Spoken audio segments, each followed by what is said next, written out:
Hello दोस्तों, पिछली video में हमने जाना कि जे जे थॉमसन ने किस प्रकार से इलेक्ट्रॉन की खोज की थी। ठीक है, लेकिन अब साइंटिस्ट के मन में एक नया सवाल आया कि अगर परमाणु के अंदर केवल नेगेटिव चार्ज है तो वो विद्युत क्षेत्र में उदासीन किस तरह है। ठीक, न्यूट्रल होता है ना, परमाणु की नेचर कैसी होती है, न्यूट्रल। तो न्यूट्रल कैसे है, ये सवाल आया। यानी परमाणु में कहीं ना कहीं पॉजिटिव चार्ज भी मौजूद है, इलेक्ट्रॉन कैसा होता है, नेगेटिव चार्ज। ठीक, तो उन्होंने ये आइडिया लगाया कि अगर भाई इसमें नेगेटिव चार्ज है तो इसमें कहीं ना कहीं ये हमारा परमाणु मान लिया, अब ये इसमें नेगेटिव चार्ज पार्टिकल है। ठीक, तो उन्होंने आइडिया लगाया भाई इसमें कहीं ना कहीं पॉजिटिव भी होना चाहिए।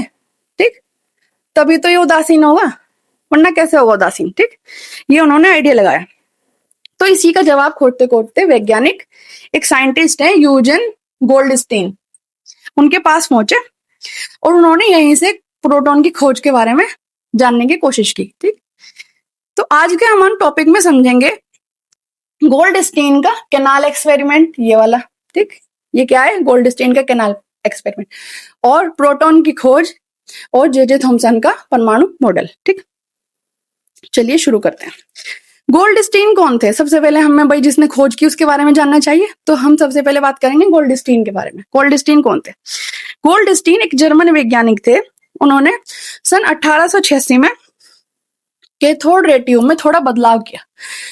जो हमने पहले इलेक्ट्रॉन के टाइम पे कैथोड देखी थी, उसमें इन्होंने थोड़े चेंजेस किए। उसमें अब उन्होंने चेंजेस क्या किए, इन्होंने क्या किया, वहां पे हमने सॉलिड कैथोड देखा था। ठीक, पर अब इन्होंने क्या किया, इन्होंने यहाँ पे छिद्रित कैथोड यानी परफोरेटेड कैथोड लगाया। ठीक, और फिर इसमें हाई वोल्ट, अब बाकी प्रोसेस और सब सेम है, कांच की ट्यूब थी, सब चीज और बाकी सेम है, हाई वोल्टेज है, गैस का जो प्रेशर है वो बहुत लो है। ठीक, अब इन्होंने यहाँ पे जब हाई वोल्टेज लगाए तो फिर इन्होंने क्या देखा कि अगर इन्होंने ये सोचा कि अगर कैथोड से इलेक्ट्रॉन निकल सकते हैं, कैथोड ये होता है, और इलेक्ट्रॉन किधर से गए थे, इधर से निकल के इधर गए थे। ठीक, तो इसी तरह एनोड से भी तो कुछ चीज निकल सकती है, एनोड से भी तो कोई पार्टिकल निकल सकता है या नहीं निकल सकता। तो इन्होंने यही चीज का एक्सपेरिमेंट किया इसी चीज को समझाने के लिए कि भाई अगर हमारे कैथोड से इलेक्ट्रॉन निकल रहे हैं तो एनोड से भी तो कोई ना कोई पार्टिकल निकल सकता है। इसी सवाल का उत्तर खोजने के लिए इन्होंने ये प्रयोग किया नया। इन्होंने लगभग वही कैथोड रे ली और एनोड रे ली, तो फिर उन्होंने छिद्रित कैथोड लगा दिया यहाँ पे। फिर उन्होंने जब हाई वोल्टेज और लो प्रेशर पे यहाँ पे विद्युत धारा प्रवाहित की तो इन्होंने देखा जो इलेक्ट्रॉन थे इधर से निकल के वो तो एनोड की तरफ चले गए। ठीक, पर जब ये एनोड की तरफ से जो किरणें इधर जा रही थी कैथोड की तरफ, तो वो छिद्र से पार होके इधर साइड रोशनी कर रही थी कैथोड के पीछे। ठीक, क्या उन्होंने क्या नोटिस करा कि जो एनोड से निकल के कण गए वो कण यहाँ पे रोशनी कर रहे हैं, इन छिद्रों से पार हो गए। ठीक, फिर इन्होंने इन कणों को क्या कहा, कैनाल किरणें। और कैनाल किरणों को कैसा बताया, पॉजिटिव चार्ज वाली, ना धनात्मक किरणें हैं। ठीक, इसके बाद क्या हुआ कि गैसों के परमाणु आयनित हो गए। ठीक, जब इन्होंने ये सब चीजें की, गैसों के परमाणु आयनित होकर इलेक्ट्रॉन एनोड की तरफ चले गए और जो यहाँ से कण निकले वो कैथोड के छिद्रों से पार होकर यहाँ पे रोशनी करने लगे। ठीक, और इनको क्या कहा इन्होंने, canal raise. In positive charge वाले जो आयन थे इनको कहा कैनाल रेज। लेकिन इसलिए कई कैटायन छेदों से होकर गुजर गए, क्योंकि छिद्रित थी और गुजर के यहाँ पे उन्होंने रोशनी करी, तभी तो उन्होंने नोटिस किया ये चीज का। और इन्होंने इसका क्या नाम दिया भाई, कैनाल किरणें।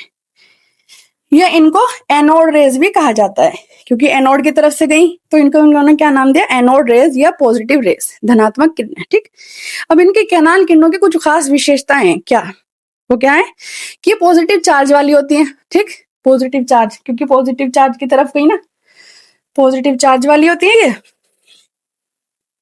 सॉरी यहाँ पे नेगेटिव है। ठीक है, और ये विद्युत और चुंबकीय क्षेत्र में विचलित हो जाती हैं। कैसे कि ये कैथोड है हमारा, ये एनोड है। ठीक, ये पॉजिटिव ये नेगेटिव। अब यहाँ पे हमने चुंबकीय क्षेत्र लगा दिया। ठीक, अब हमें यहाँ से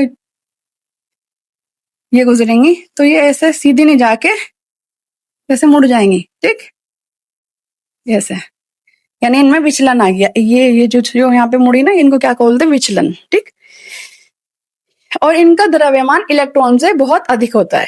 ठीक है, और इनका द्रव्यमान प्रयुक्त गैस के लिए अलग अलग हो सकता है। ठीक, मतलब हम जो गैस उपयोग कर रहे हैं ना, हर गैस के लिए अलग होगा। ठीक, ऐसा नहीं है कि कोई एक निश्चित द्रव्यमान है सब गैसों के लिए, सबके लिए अलग अलग। ठीक, प्रोटॉन की खोज कैसे हुई? ठीक, अब वैज्ञानिकों ने अलग अलग गैसों के साथ प्रयोग किए, तो उन्होंने पाया सबसे हल्का धनात्मक कण हाइड्रोजन गैस से मिला उन्हें। जब उन्होंने कई गैसों पे प्रयोग किए, तो सबसे सबसे हल्का धनात्मक कण किससे मिला? हाइड्रोजन से, क्योंकि हाइड्रोजन का एटॉमिक नंबर क्या होता है? 1, और क्योंकि वो सबसे पहला एलिमेंट है आवर्त सारणी का, और क्योंकि अगर हम आवर्त सारणी के आगे बढ़ेंगे तो 1 से ज्यादा ही होंगे ना नंबर, 1 2 3 4 5, तो उनका परमाणु में नंबर भी बढ़ता जाएगा और परमाणु द्रव्यमान भी बढ़ता जाएगा। तो सबसे कम परमाणु द्रव्यमान और परमाणु नंबर किसका है? हाइड्रोजन का। तो सबसे पहला धनात्मक कण किसका मिला हमें? हाइड्रोजन में से। ठीक है, और उसको उन्होंने क्या कहा बाद में? प्रोटॉन। अर्थात हाइड्रोजन का नाभिक ही प्रोटॉन है, ऐसा इन्होंने बताया। इस प्रकार गोल्डस्टीन के प्रयोग ने धनात्मक कणों के अस्तित्व को सिद्ध किया। बाद में इन्हीं अध्ययनों के आधार पर प्रोटॉन को परमाणु का पॉजिटिव पार्टिकल माना गया। ठीक, अभी इलेक्ट्रॉन क्या था? Negative particle. अब परमाणु के अंदर उन्होंने पॉजिटिव पार्टिकल को भी सिद्ध कर दिया। ठीक, कि परमाणु में 2 तरह के चार्ज हैं, नेगेटिव और पॉजिटिव, इसीलिए वो न्यूट्रल है। ठीक, प्रोटॉन की हम बात करते हैं मुख्य तथ्यों की। इसके मुख्य तथ्य क्या है भाई? मतलब इसकी कुछ खासियत होंगी ना प्रोटॉन की। वो क्या खासियत है? प्रोटॉन का आवेश यानी चार्ज। आवेश कितना था इसका? प्लस 1.602 10⁻⁻19 सी। अब हमने यहाँ पे प्लस क्यों लगाया? जैसे हमने बताया था इलेक्ट्रॉन के सामने हमने नेगेटिव लगाया था, क्योंकि इलेक्ट्रॉन की नेचर है नेगेटिव, ऋणात्मक। इसको शो करने के लिए यहाँ पे हमने उस दिन ऋणात्मक निशान लगाया था, और यहाँ पर इसके प्रोटॉन की नेचर कैसी है? धनात्मक। तो हमने कैसा निशान लगाया?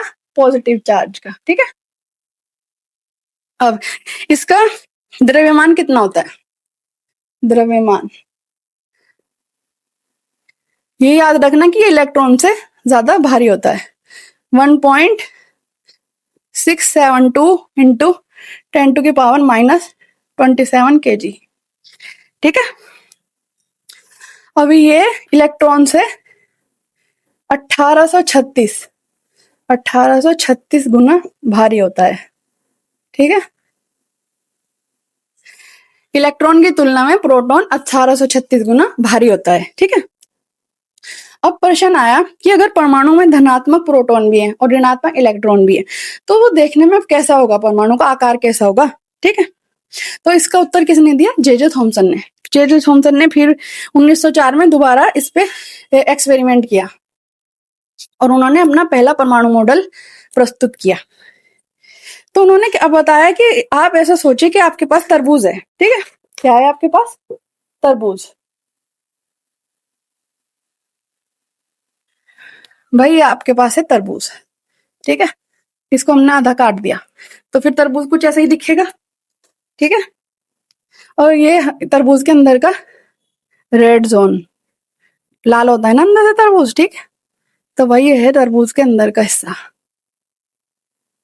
ये हो गया तरबूज के अंदर का हिस्सा। ठीक, ऐसा समझ लो कि ये पूरा लाल भरा हुआ है इसमें। ये मार्कर से सही निशान हो नहीं पा रहे इसमें। तो अब ये तो हो गया हमारा रेड पार्टिकल। अब तरबूज में सिर्फ रेड पार्टिकल तो होते नहीं, तरबूज में बीज भी होते हैं ब्लैक कलर के। ठीक है, ये रहे हमारे तरबूज के बीज।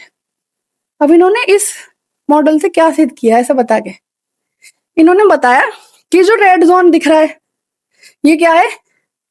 पॉजिटिव चार्ज, यानी ये है प्रोटॉन। ठीक, पॉजिटिव चार्ज पार्टिकल। ठीक, ये है पॉजिटिव चार्ज पार्टिकल्स, यानी कि प्रोटॉन बताया इनको तो। और जो ये ब्लैक बीज है, ये सीड, ये क्या है? Negative charge electron, negative charge particle.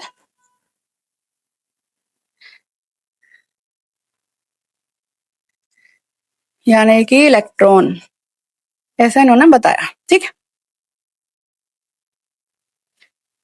अब जब इन्होंने ये बताया कि जो ये रेड पार्टिकल, ये जो रेड जोन दिख रहा है ये हमारा पॉजिटिव चार्ज पार्टिकल यानी प्रोटॉन, और ये जो ब्लैक सीड दिख रहे हैं ये है हमारे इलेक्ट्रॉन। ठीक, इन्होंने इस मॉडल का क्या नाम रखा, वाटरमेलन मॉडल। इंडिया में तो ज्यादातर लोग इसको वाटरमेलन मॉडल के नाम से ही जानते हैं, पर विदेशों में ना इसको प्लम पुडिंग मॉडल के नाम से भी जाना जाता है। प्लम पुडिंग मॉडल, जैसे पुडिंग क्या होती है, खीर होती है पुडिंग। अब जैसे हमने एक बाउल में खीर ले ली, अब हम इसको डेकोरेट करेंगे चेरी से। ठीक है, ये खीर है, समझ लो यहाँ पे खीर है, ये हमने चेरी लगा दी। ठीक, डेकोरेशन के लिए, लो जी चेरी लग गई। अब ये जो खीर है अंदर, यहाँ पे खीर है, ये जो खीर है ये क्या है, पॉजिटिव चार्ज पार्टिकल। ठीक, पॉजिटिव चार्ज एरिया। जो चेरी थी ये क्या है, नेगेटिव चार्ज पार्टिकल, ये इलेक्ट्रॉन।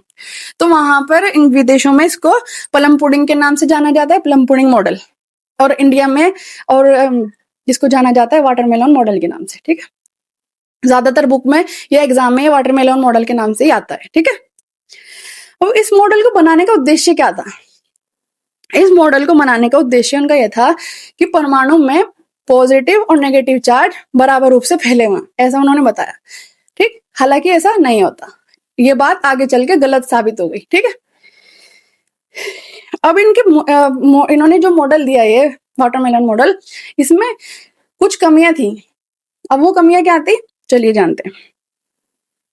धनात्मक आवेश पूरे परमाणु में नहीं फैला होता। इन्होंने क्या बताया कि भाई धनात्मक आवेश है ये रेड जोन, पूरे उसमें फैला हुआ, हालांकि ऐसा नहीं होता, उसकी भी एक लिमिटेड जगह है जहां पे धनात्मक आवेश रहेगा। ठीक है, और परमाणु में ऋणात्मक चार्ज कहाँ है ये नहीं बताया, मतलब उसकी कोई फिक्स जगह नहीं बताई, वो भी ऐसे बता दी कि भाई ये यहाँ पे कहीं पे भी हो सकता है। ठीक, और इलेक्ट्रॉन कैसे व्यवस्थित होते हैं ना ये बताया, क्योंकि अब हम इलेक्ट्रॉन की बात करें तो हमें ये नहीं पता कि इलेक्ट्रॉन मूवेबल हैं, ये एक जगह स्थिर है, नहीं पता ना, तो ये भी बताने में इनका मॉडल असमर्थ रहा। ठीक है, और एक मॉडल रदरफोर्ड ने दिया था, तो ये रदरफोर्ड के मॉडल को भी साबित नहीं कर सका। ठीक है, उसमें भी ये फेल हो गया। जब इसमें इतनी सारी कमी हो गई तो इसको बाद में रिजेक्ट कर दिया गया। ठीक है, तो अब जल्दी से कर लेते हैं हम अपना क्विक रीजन। अब गोल्डस्टीन ने कैथोड लिया, वो भी छेद वाला। ठीक है, धनात्मक आयन इन छेदों से होकर गुजर गए, इधर से होकर इधर गुजर गए, देख रहे हो ना। इनको क्या कहा गया, कैनाल किरणें। ये कैसी थी, पॉजिटिव चार्ज। ठीक है, हाइड्रोजन से हमें सबसे हल्का धनात्मक कण मिला जिसको प्रोटॉन कहा गया। ठीक है, प्रोटॉन का आवेश कितना था, प्लस 1.062 इंटू 10⁻⁻19 C। ठीक है, थॉमसन ने क्या दिया, थॉमसन ने हमें परमाणु की संरचना बताने के लिए वाटरमेलन मॉडल दिया। ठीक है, और इसको प्लम पुडिंग मॉडल भी कहते हैं। ठीक है, बाद में रदरफोर्ड ने इसको गलत साबित कर दिया। तो दोस्तों आज हमने गोल्ड स्टील के कैनाल किरणें और धनात्मक पार्टिकल से प्रोटॉन कैसे बना ये सब जाना। जे थॉमसन ने किस प्रकार से अपने वाटरमेलन मॉडल से परमाणु की संरचना बताने की प्रयास किया ये जाना। जे थॉमसन ने जो मॉडल दिया था इसको समझाने के लिए साइंस में इन्होंने सबसे पहला कदम रखा था। ठीक, और उससे पहले किसी ने भी बात नहीं की थी कि परमाणु की कुछ संरचना है, कैसा दिखता होगा, क्या होगा, इससे पहले कोई इसके बारे में नहीं बता पाया था। ठीक, ये साइंस की खोज में सबसे पहला बड़ा कदम था। ठीक है, तो दोस्तों अगर आपको वीडियो अच्छी लगी हो तो लाइक करना और अपने दोस्तों के साथ शेयर करना, बायोकेम क्लासरूम को सब्सक्राइब करना मत भूलना। अगली वीडियो में हम रदरफोर्ड का परमाणु मॉडल और नाभिक की संरचना के बारे में जानेंगे। तो मिलते हैं नेक्स्ट वीडियो में, धन्यवाद।